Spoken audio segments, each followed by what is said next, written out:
kita kebetulan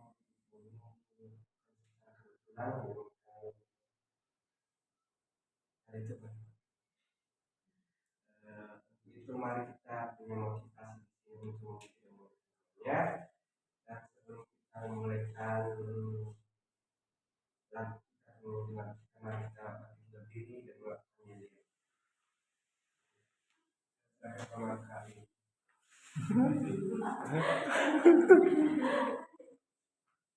Oke, silakan Yel. In my generation, I am the song I light of the Lord. Yes, yes, yes. Hallelujah. In my generation, I am the song I light of the Lord. Yes, yes, yes. Hallelujah.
Selamanya kau hebat.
Amin. Baik teman-teman, mari kita bangkit berdiri. Mari kita melakukan pujian.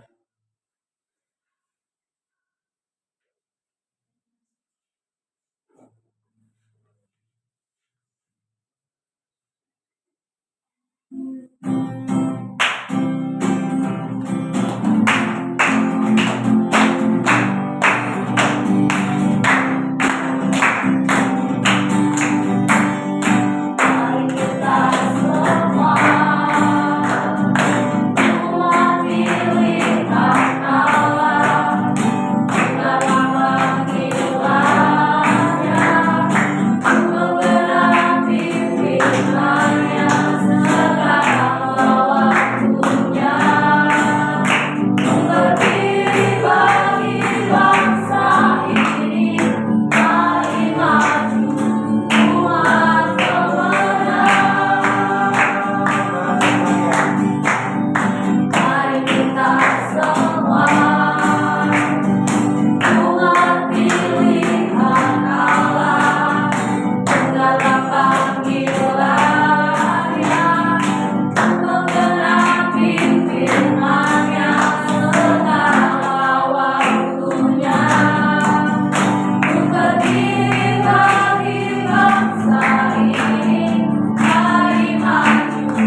Ya.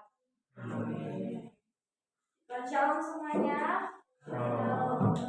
Ini sebenarnya sesuai dengan pengumuman kemarin bahwa hari ini kita mau berdiskusi bersama dengan dua tema pokok yang kita angkat. Tapi sebelum kita berdiskusi, ini laki-lakinya ada 5, perempuannya 1, 2, 3, 7 di luar kakak. 7 laki-laki 5. Nah, kakak mau lempar nih. Apakah kita akan tetap sharing hari ini berdiskusi mengenai tema perempuan dan laki-laki atau kita pending untuk minggu depan? Terserah. Kalau kita lanjut, oke, berarti yang akan siap. Kalau kita mau pending, boleh. Gimana? Ke kelompok perempuan dulu deh, yang paling banyak yang mendominasi. Gimana? Kalau kita kan banyak ya. Soalnya laki-laki lebih sedikit. Ya, ayo. Jangan lupa. Laki-laki nih, yang laki-laki karena memang kebanyakan ternyata hari ini banyak teman-teman yang nggak ikut. Ya, Bes, Matthew, Fabio, Kita bisa bagi meja ini ya. Kita nggak banyak. Iya. Ya ada bagi meja. Gimana, guys? Ya, Ya nggak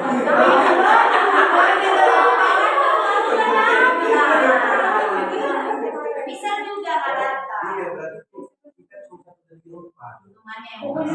Nggak apa-apa, nanti kalau mau terus nyari video. Berarti harus ada minggu depan. Pending ya, pending. Benar. Ya. Dan Yesus gimana? Yesus gimana? Kalau pertama sekarang Yesus gimana? Gimana? Jiwanya. Jadi bulat nih, pending nih. Perempuan gimana? Enggak, belum suara perempuan. Michelle sama Jessica belum suara. Gimana?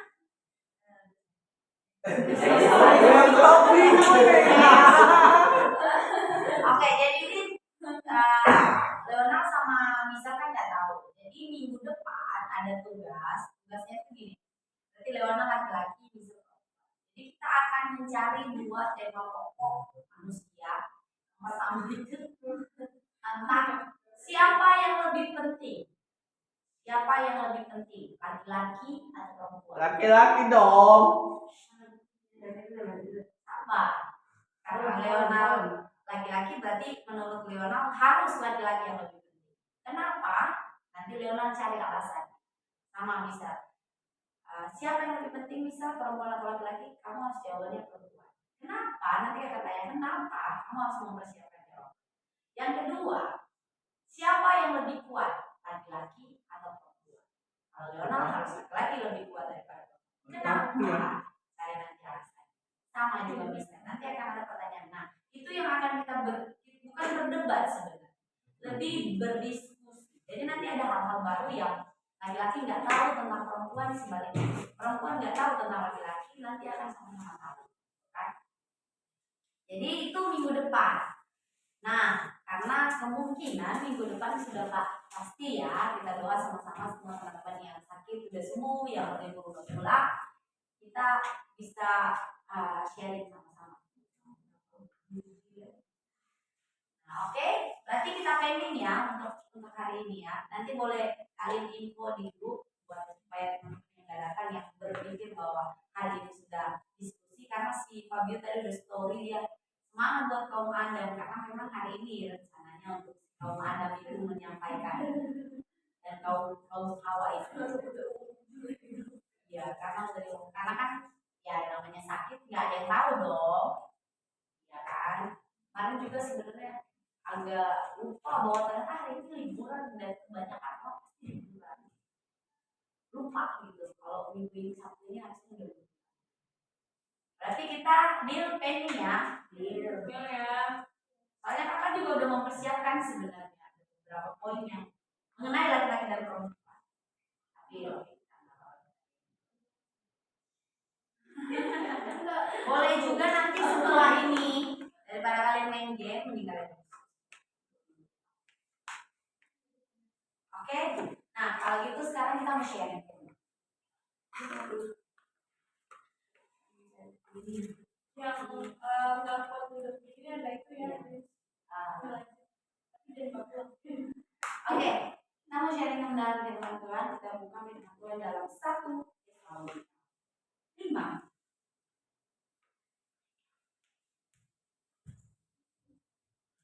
1 Tesalonika 5. 1 Tesalonika 5. Oke, sebelum itu pastikan yang nggak hadir, yang datang hari ini jangan minggu depan yang nggak datang. Ntar dipending, nggak jadi di kita nih. Ya, pastikan anda semua ini hadir. 1 Tesalonika 5 ayat 23. 1 Tesalonika 5 ayat 23. Ini masuk dalam penciptaan. Nanti kita akan baca 1, 2, 3. Semoga Allah damai sejahtera menguduskan kamu seluruhnya dan semoga roh, jiwa, dan tubuhmu terasa sempurna dengan tahu cacat pada kedatangan Yesus Kristus Tuhan kita. Mari kita bahas tentang apa?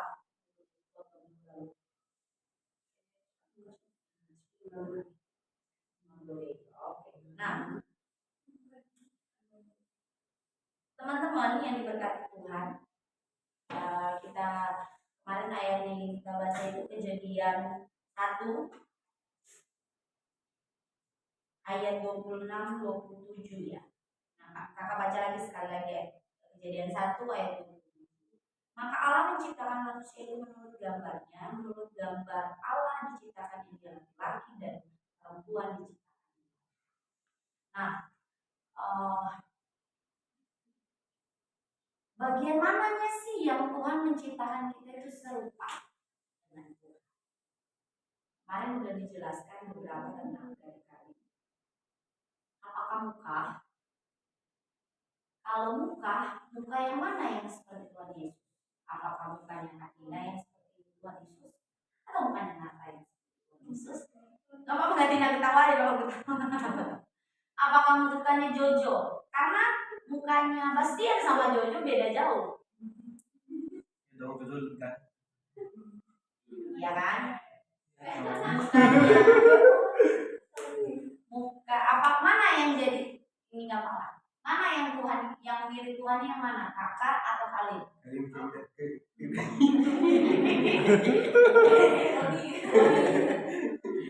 Kayaknya aku kan lagi sama laki-laki. Gondrong, bro.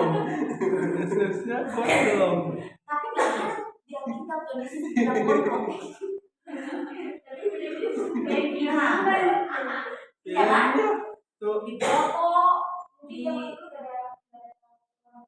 nggak ada barbershop.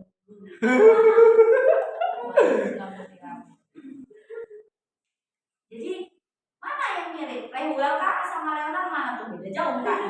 Ingat Leonard deh. Jessica sama Fanny aja kakak ada mana? Tuh, yang jadi Tuhan Yesusnya. Ya, yang bagaimana yang mirip? Serupa itu definisi serupa itu sama kan?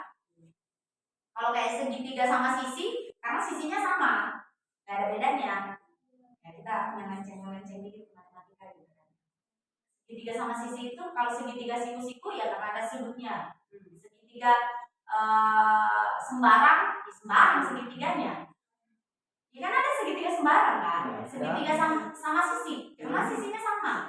Sisi sudut sebelah sini sama sebelah sini sama. Kalau sini 45 derajat ya di sini 45 derajat. Nah, Tuhan itu menciptakan kita serupa kata kita. Serupa itu artinya sama. Sama itu bagian mana yang sama? Siapa yang sama seperti Yesus? Siapa yang sama? Jangankan kakak, yang laki-laki pun nggak ada yang sama kayak tadi. Nggak ada yang berkumis di sini kan? Itu ada berkumis di sini. Nggak ada yang gondrong. Ya mungkin melenceng dikit lah. Tapi itu kak kalau di Alkitab nggak ada yang ditulis Tuhan Yesus gondrong, terus kenapa di film-film Tuhan Yesus gondrong? Banyak pendapat kenapa Tuhan Yesus harus gondrong, karena Ada zaman itu Tuhan Yesus kan orang Yahudi, jadi kebanyakan orang Yahudi pada zaman itu ya rambutnya seperti itu, gaya berpakaian seperti itu. Jadi digambarkan seperti orang Yahudi pada umumnya. Misalnya kalau Tuhan Yesus itu di Papua, bisa Tuhan Yesus itu gambarannya rambutnya keriting, gitu. Kulitnya hitam, seperti itu. Tapi kan Tuhan Yesus di Yahudi ya mengambil gaya orang Yahudi. Nah, kembali lagi. Bagian mana kita yang serupa dengan Yesus? Ya bagian yang kita baca.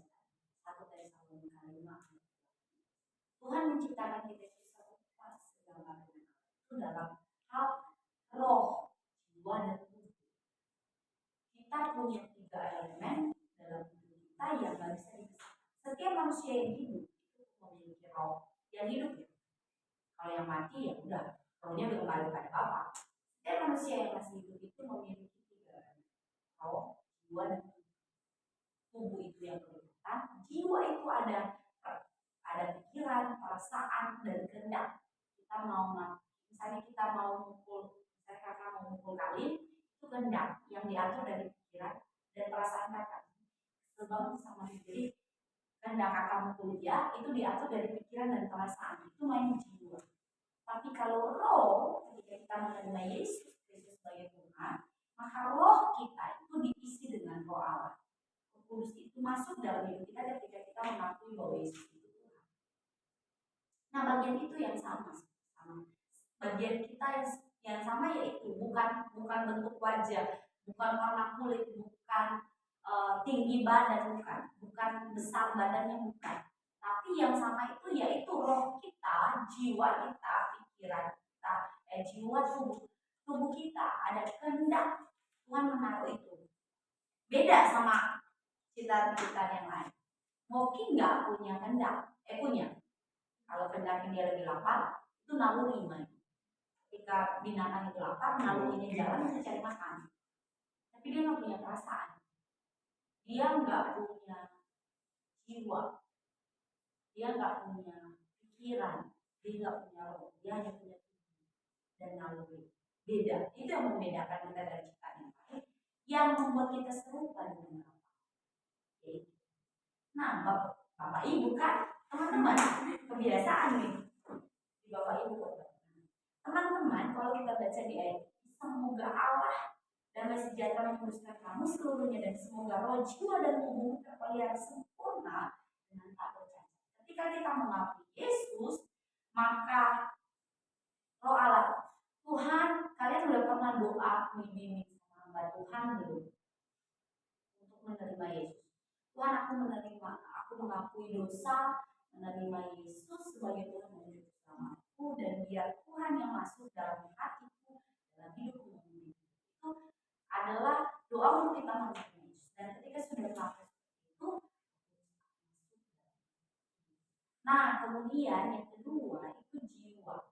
Kalau kita mengakui Yesus, otomatis seluruh roh kita itu dikuasai oleh Yesus.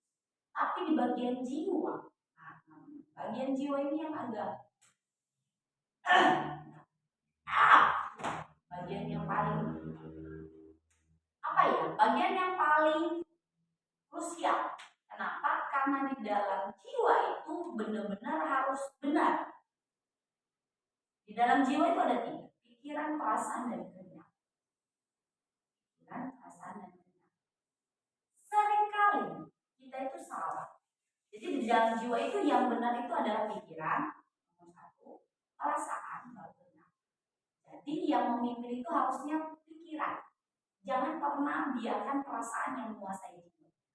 Kenapa? Ketika kita sedang kesel sama orang dan membiarkan perasaan itu yang menguasai jiwa kita, maka kehendak perbuatan yang kita lakukan itu bisa negatif. Misalnya, kesel banget sama Jessica tuh jengkelin melakukan satu kesalahan yang bikin kita. Ketika ketika saya membiarkan perasaan yang menguasai jiwa saya, bisa jadi kehendak atau manifestasi dari perasaan itu bisa pukul di sana, Tapi kalau biarkan pikiran yang ya walaupun kadang-kadang juga masih bisa keceplosan, tapi kalau pikiran yang menguasai, tidak mendominasi, perasaan nggak mendominasi kita, maka kita masih bisa berpikir, kalau misalnya aku itu Jessica, dia balas aku masalah kampanye, dia mencari untuk selesai. Itu kalau pikiran. Jadi kita masih bisa berpikir logis. Tapi kalau perasaan, nah, makanya teman-teman jadi balik dalam jiwa kita itu biarkan pikiran itu. Walaupun perasaan kita lagi nggak enak, tapi biarkan pikiran kita. Kalau lagi galau, misalnya gitu, berantem sama mama atau sama papa, jangan biarkan perasaan yang menguasai kita. Ketika perasaan yang menguasai kita, maka semuanya jadi kacau. Apalagi kalau perempuan, kalau udah bad mood pun susah banget, karena kita membiarkan perasaan. Nah, kenapa harus pikiran, Kak? Karena itu Alkitab udah bilang supaya bagaimana kita menghargai kehendak Allah dalam jiwa kita itu bisa melakukan kehendak Allah, biarkan pikiran yang mungkin, karena dalam Roma bilang berubahlah oleh pembaharuan budi. Itu budi itu dipikirkan. Jadi kalau udah benar nih posisinya, jiwa dipimpin oleh pikiran. Nah, pikiran kita itu bukan pikiran yang kita anggap benar, tapi pikiran kita itu diisi dengan firman, sehingga kata Roma, kamu dapat membedakan mana apa yang baik, yang berkenan kepada Allah dan yang sempurna. Karena pikiran kita diubahkan oleh firman, diisi oleh firman. Tapi kalau jiwa kita dipimpin sama perasaan, bagaimana perasaan kita mau diisi firman? Misalnya lagi sakit hati, perasaan diisi firman, kamu harus mengampuni. Oh, nggak bisa. Kamu mah enak bilang kayak begitu, tapi kamu nggak ngerasain apa yang kamu rasain. Karena perasaan. Tapi kalau pikiran kita diisi dengan firman, kamu harus mengampuni, kan kalau kamu nggak mengampuni, kamu nggak akan diampuni. Itu kata firman. Iya. Karena memang harus pikiran. Setelah itu manifestasinya, kalau pikiran kita udah memimpin perasaan jiwa, perasaan kita, kemudian manifestasinya dalam tubuh itu, firman Tuhan berkata apa? Dalam Amsal, hati yang gembira adalah obat yang manjur. Kalau jiwanya lagi happy, pikirannya benar, bersih, tenang, rasanya happy, maka tubuhnya itu firman Tuhan bilang obat yang manjur, tubuhnya itu bisa sehat. Manifestasinya tuh kayak gitu. Roh dikuasai oleh Allah, kita dikuasai oleh Yesus, kemudian jiwa kita, biarkan pikiran yang menguasai jiwa kita, dan pikiran kita diisi dengan firman, sehingga manifestasinya itu di tubuh itu benar. Ini orang yang punya sakau sama narkoba itu jiwanya nggak benar, jadi manifestasi ke tubuhnya itu nggak benar. Bisa Laila, ya sakau, tahu kan sakau teman-teman, kalau udah sakau kayak gimana?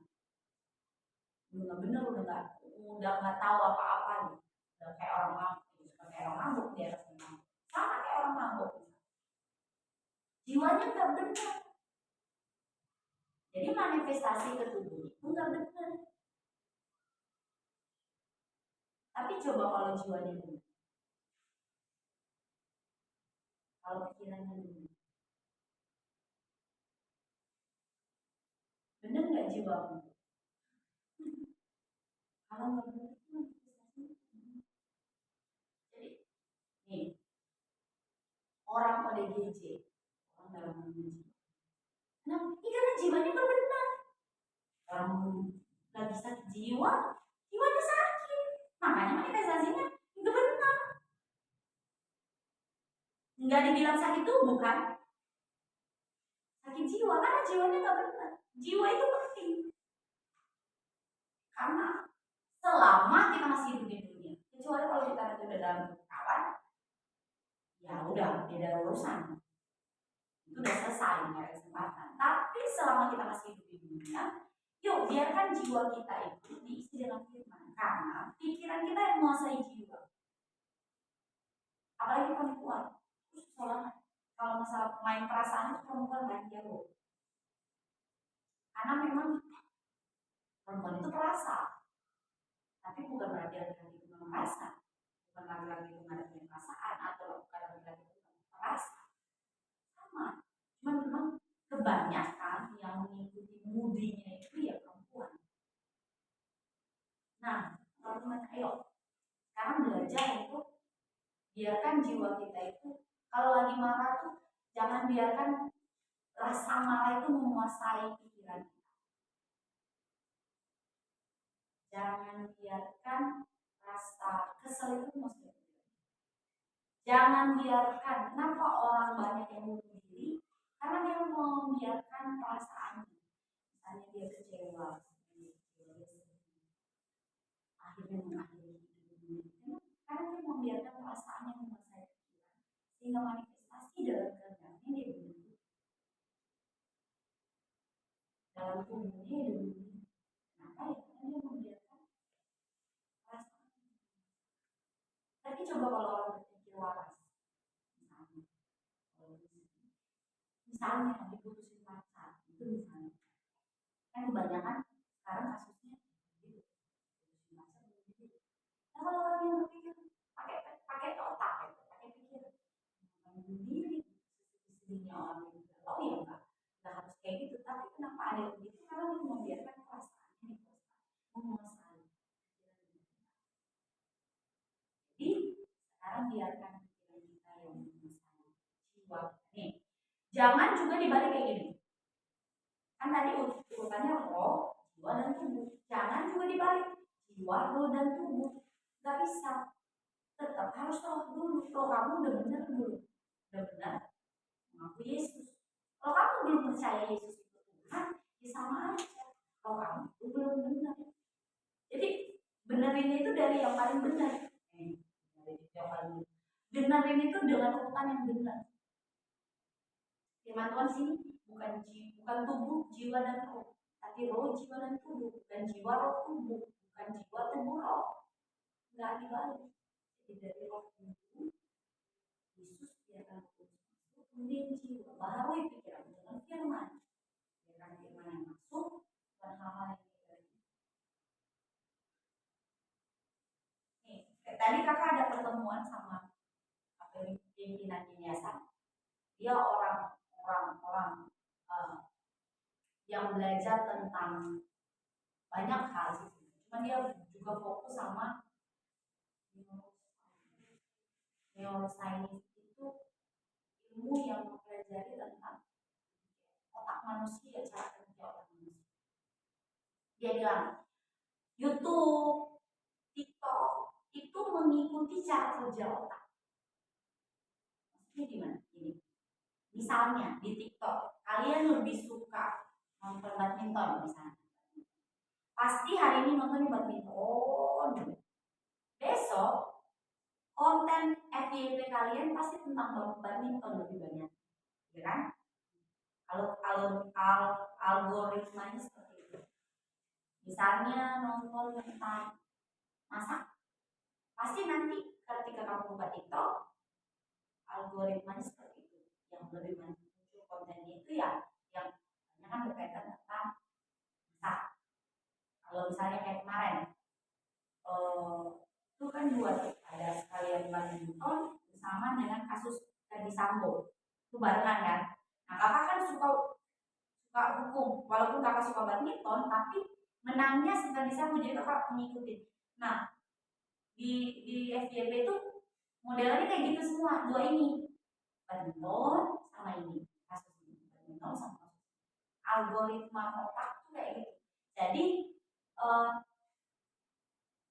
apa namanya, TikTok, YouTube itu mengikuti cara kerja otak. Nah cara kerja otak seperti itu. Apa yang sedang yang lebih sering kita pikirkan, maka itu yang akan sering muncul. Misalnya kita misalnya kayak kakak memikirkan tentang anak-anak, misalnya anak-anak kakak, pasti nanti akan lebih sering muncul seperti itu. Muncul itu. Walaupun memang kadang ada pikiran-pikiran yang lain, misalnya pikir masakan juga atau mikirin rumah misalnya, tapi presentasinya itu lebih banyak yang mana sering kita pikirkan gitu. Nah kalau kita udah tahu cara kerja otak seperti ini, ya udah gampang kan caranya buat pikiran kita itu benar. Pikirin aja ayat, baca aja firman. Waktu awal kakak bertobat itu, kakak mulai bertobat benar-benar itu 2012. Itu kakak kelas 1 SMA. Itu baca Alkitab satu hari paling sedikit itu 5 pasal. Paling sedikit. Itu waktu awal-awal. Seringnya itu kalau nggak 7, 10. Jadi baca Alkitab itu dari Kejadian. Dalam satu kali baca Alkitab itu bisa kakak duduk baca dari Kejadian 1 sampai paling sedikit Kejadian 5. Habis berurutan. Nah, nanti besok 6 sampai 10, 10, 15 kayak gitu. 10 sampai 15. Nah, itu dan hafal ayat. Jadi bukan cuma di sini di pastori ini, jadi dari dulu udah hafal ayat. Tapi kalau kayak di pastori kan ditentuin ayatnya ini. Kalau dulu enggak. Kakak tuh dulu hafal ayat yang sering muncul. Ayat emas lah istilahnya. Kayak ini nih yang bisa selalu di kalimat 16, 17, 18, 19 itu dulu hafal banget. 1 Korintus 5 ayat 16. Bercitalah senantiasa. Ayat 17 itu tetaplah berdoa. Bersyukurlah pada mengucap syukurlah dalam Kristus Yesus. Dan kehendaki Allah bagi kami. Jangan pandangkan roh. Apal karena senang sama ya, dan senang karena ini. Tapi setelah, jadi waktu itu kakak bener-bener next itu mulai kelas 3 ya, mulai kelas 3 SMA itu mulai agak menceng dikit. Nah itu langsung nggak bener, langsung lupa. Karena waktu itu udah SMA itu kan kakak sempat jadi ketua OSIS. Jadi fokusnya itu sama kegiatan sekolah semua. Jadi sekolah aja. Ya nggak ada waktu lagi gitu. Juga dulu waktu itu udah terbawa untuk ngikutin tren waktu itu.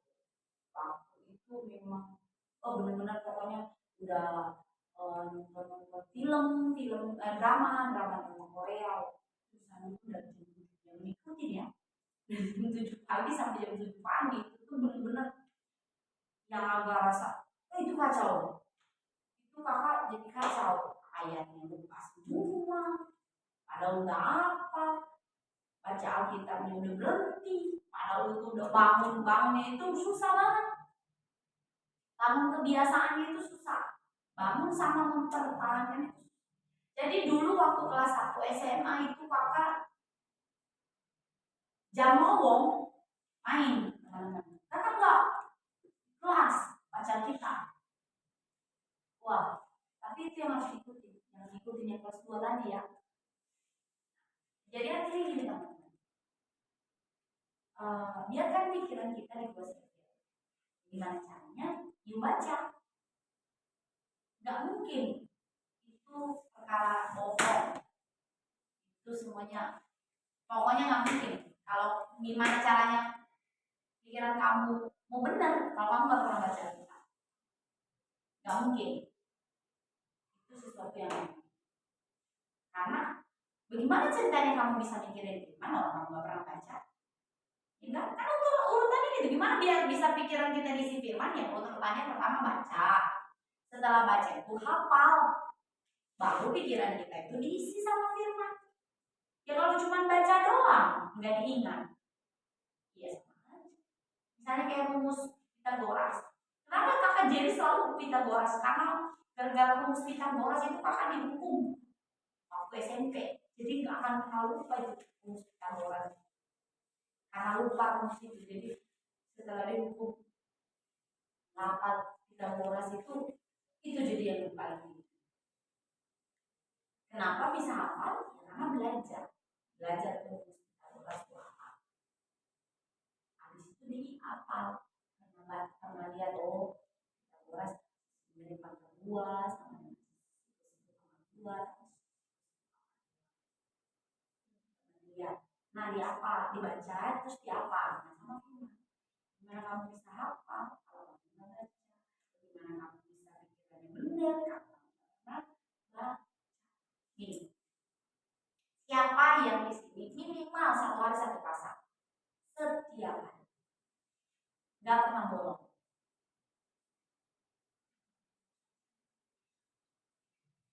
Baca Alkitab minimal 1 hari 1 pasal, nggak pernah bolong setiap hari. Bukan 1 ayat, 1 pasal. Ayo, Alim, Christian, Ori, bener jujur, 1 pasal. 1 pasal kok, bukan 1 ayat. Iya. Setiap hari. Iya. Bener ya? Bener. Baca. Iya. Ketika Siapa lagi?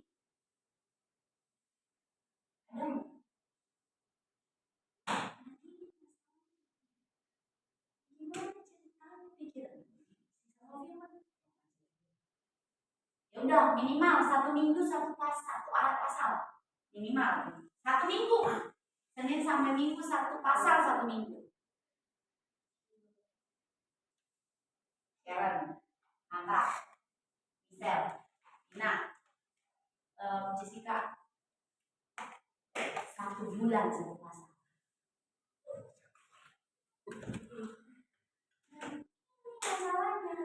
Masalahnya tuh di sini. Bagaimana cara bisa tahu? Bagaimana pikiran kita bisa disetir? Membaca aja. Bolong-bolong. Yuk, sekarang. Nih, nggak bisa kalau kamu nggak dari dalam, dari kemauan kamu. Tadi kita kalau ketemu tadi dapat lagi. Bukan yang mau, tapi yang serius.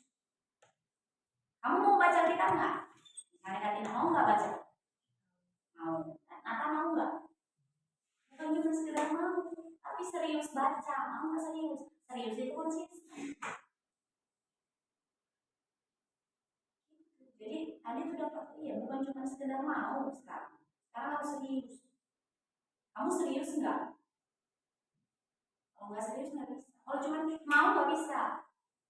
Kakak mau, kamu mau, Nata mau, tapi nggak konsisten. Kalau orang serius pasti konsisten. Jadi yuk, semangat ya. Kalau dulu kakak awal baca Alkitab itu kenapa bisa 1 pasal itu 1 hari itu bisa 1 pasal? Karena waktu itu gembala kakak mengharuskan membaca. Dan setelah itu ada catatannya. Bisa sih sebenarnya catatannya manipulasi.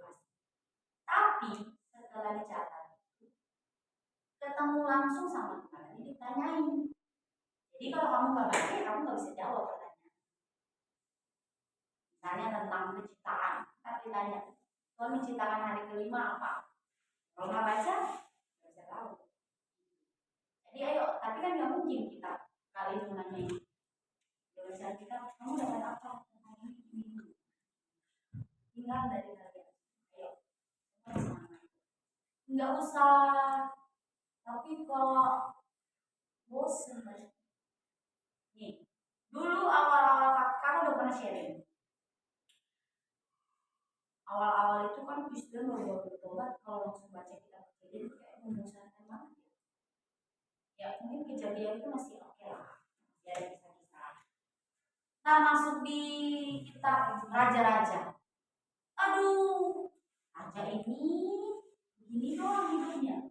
Ini, ntar abis raja ini, kemudian ke raja ini, kemudian ke raja ini, kemudian ke raja ini, raja ini, raja ini. Untuk maksudnya apa perlunya kita tahu istilahnya juga enggak ada banyak kawan. Nah dulu itu jadi kakak alternatifnya itu ya baca dari kitab Matius. Dari kitab Matius kakak baca, tapi perjanjian baru udah masuk Matius, Lukas, udah masuk Lukas, Kakak baru di Lukas kakak baca 5 pasal, ntar kakak mulai lagi dari Kejadian 5 pasal. Jadi bareng kan habis baca kitab Perjanjian Baru, kakak masuk langsung ke Perjanjian Lama. Kalau enggak gini, kalian boleh baca tentang yang paling itu aja dulu. Mungkin kalau Matius juga nanti di pertengahan-pertengahannya agak membosankan. Baca kitab Amsal dulu deh. Kan di situ banyak nasihat. Kitab Amsal aja. Habisin baca kitab Amsal. Nanti kalian udah terbangun kebiasaan itu baru mulai nanti misalnya dari Matius. Atau enggak, ya boleh langsung dari Matius. Tapi kalau pengen yang istilahnya dapat yang kata-kata asik dulu deh, biar nggak membosankan. Kayak baca komik kan, ya baca Amsal dulu. Dari pasal-pasal satu pasal ya satu. Gak usah juga. Tapi konsisten setiap hari. Nah, kalau dulu kakak tuh ngambilnya pas siang sama malam. Nah, kalau pagi udah siap-siap sekolah. Apalagi nih kayak Katina nih, udah nggak sekolah, manusia udah selesai, masih di rumah, belum masih mau ujian, belum, dan belum nggak sibuk. Nah, ayo semangat, ya semangat semua, mantap. Kembali guys, isi pikiran kita dengan firman, biarkan jiwa kita dikuasai pikiran kita yang sudah disiplin. Jangan biarkan pikiran juga kosong, diisi dengan hal-hal yang benar. Jadi ya tetap aja jiwanya sakit. Tapi biarkan pikiran menguasai jiwa kita supaya jiwa kita. Oke teman-teman, nanti firman Tuhan. Jangan lupa minggu depan untuk diskusinya kelompok Adam. Jadi kita kasihnya kelompok Adam dan Hawa aja ya. Kelompok Adamnya Adam, Hawa ya Hawa. Boleh nih. Nah, untuk menunjang diskusi minggu depan, bacalah kita Kejadian, Penciptaan. Mulai terus. Jadi Kejadian 1, besok Kejadian 2 gitu. Supaya ada bahan perdebatan. Bukan perdebatan, diskusi. Ya, oke, kita semua berkata, mari kita berdoa. Terima kasih Bapak yang baik, kami sudah belajar firman-Mu, biar pikiran kami diisi oleh kebenaran kami. Firman-Mu karena kami percaya bahwa kami sudah mengakui Tuhan dan Roh Kudus sudah masuk dalam hidup kami, menguasai roh kami, dan biarkan jiwa kami dikuasai oleh pikiran yang sudah diisi oleh firman, sehingga kehendak kami, perasaan kami, tubuh kami itu sehat. Karena kami sudah melakukan sesuai dengan firman. Kami bersyukur Bapak secara khusus sampai berdoa buat teman-teman kami, buat kami semua yang berkomitmen akan membaca firman Tuhan minimal 1 pasal. Roh Kudus, mampukan kami untuk bisa menyediakan waktu, menolong kami untuk bisa konsisten membaca firman. Ingatkan kalau kami lupa untuk baca firman, tolong Tuhan ingatkan kami. Ingat waktu kami baca. Bersyukur Bapak dalam nama Yesus Kristus.